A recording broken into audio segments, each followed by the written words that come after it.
Will the KZ HBB PR2 be my HBB?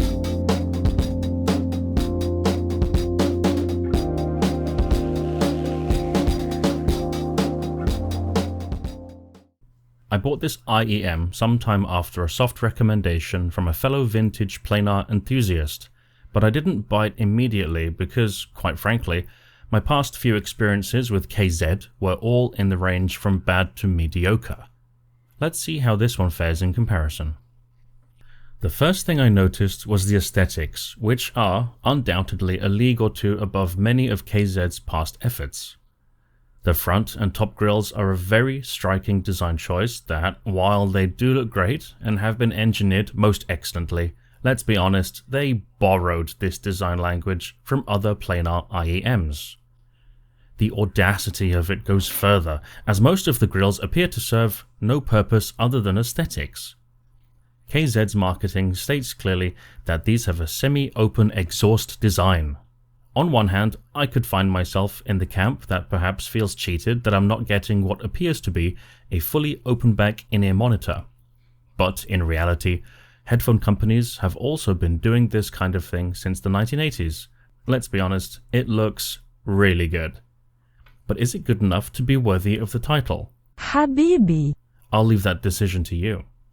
It's as if, after all these years, KZ's design team has matured and started exploring more iconic aesthetics, leaving behind the toyish facades and blatant plagiarism of their past. The cable, I'm happy to say, is also a marked improvement over their past efforts, which from my point of view were either trying too hard to solve problems that didn't exist, or were over-engineered to the point that new points of failure might occur. A return to simplicity is greatly welcome here, no bells and whistles, just something that works. Previous cables from KZ also never sat properly over my earlobes, always wanting to return to their unhelpful memorized shape away from my skull. These cables do the opposite. As KZ describes it, excellent sound quality beyond your imagination. Unfortunately for KZ, I've auditioned the Sennheiser HE1, so I can imagine quite a lot of sound quality. They continue that their real planar unit completely cancels the voice coil structure.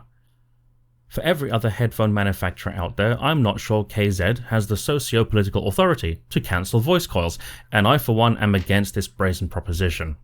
The low load diaphragm brings faster response speed and better high frequency performance, which is the advantage of the real plain unit.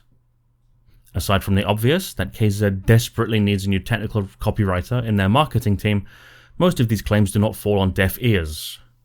The resolution presented through these IEMs is no joke. Not only is it a prime example of what is currently available in the budget IEM segment, it's also able to compete with dearer IEMs. They also proclaim that the voice coil structure is replaced by ultra-low resistance nano-silver electroplating lines. Obviously they mean an electroplated trace over the diaphragm surface, but I'm not totally convinced that these deliver on the promise of being ultra-low resistance. Advertised is a sensitivity of around 94 decibels per milliwatt, which isn't particularly high, even by planar IEM standards. I could reach a listenable volume with my mobile phone, but a dongle DAC amp or desktop amplifier is significantly preferable. The PR2 struggles to convey dynamics, and sounds a touch thinner and less authoritative through weaker sources. You are doing your HBB a disservice if you are not feeding her properly. Let's take a look at their amazing acoustic curve data. It achieves smooth and natural tuning through precise regulation of each frequency band and can adapt to various styles of music. Wow, it can actually adapt depending on the style of music. This must either be a world first or another poor localization.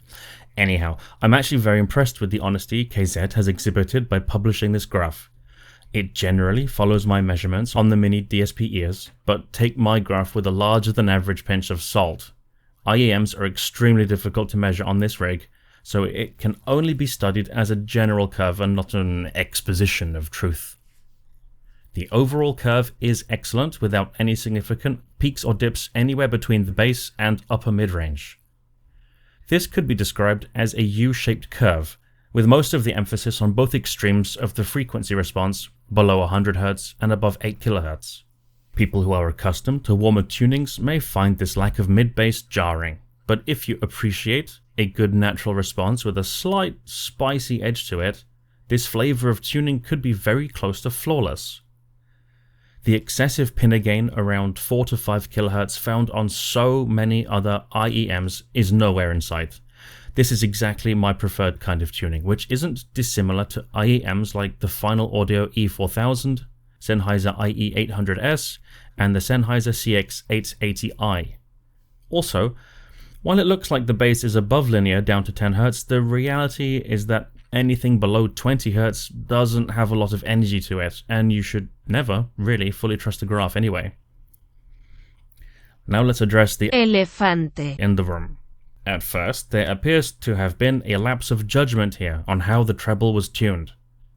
I'll start off by saying that this sounds really good to me. It sounds like the IEM is given a sense of air and space that is lost on so many others, albeit an artificial one. I'm not an old man yet, but my hearing ranges from about 8 to 16,000 Hz. Oh no, that can't be right. People can only hear from 20 to 20,000 Hz. Alas, we all have different ears, and I'm willing to bet that many people can actually hear below 20 Hz, but out of the 400 or so headphones, in-ear monitors, and earbuds I've ever owned, only 2 or 3 were able to actually dig deep enough for a proper tone to be heard. Sometimes our understanding of the world around us is simply limited by the technology of our age. So back to the treble. If you're below the age of 30 to 35, you should probably avoid these. You're not going to have a good time. Your ears are still young and sensitive to high frequencies. If, however, you're an older gentleman and you prefer the sound of Grados or the Sennheiser 800S, and fingernails dragging across a chalkboard seems like a bizarre inside joke that you don't quite fully understand, then these might be the IEMs for you. As a side note, I should add that the bass was quite watered down after switching to the additionally provided silicon tips. I have used these exclusively with the foamies, which provide a significantly better acoustic performance. For now, this will remain my HBB.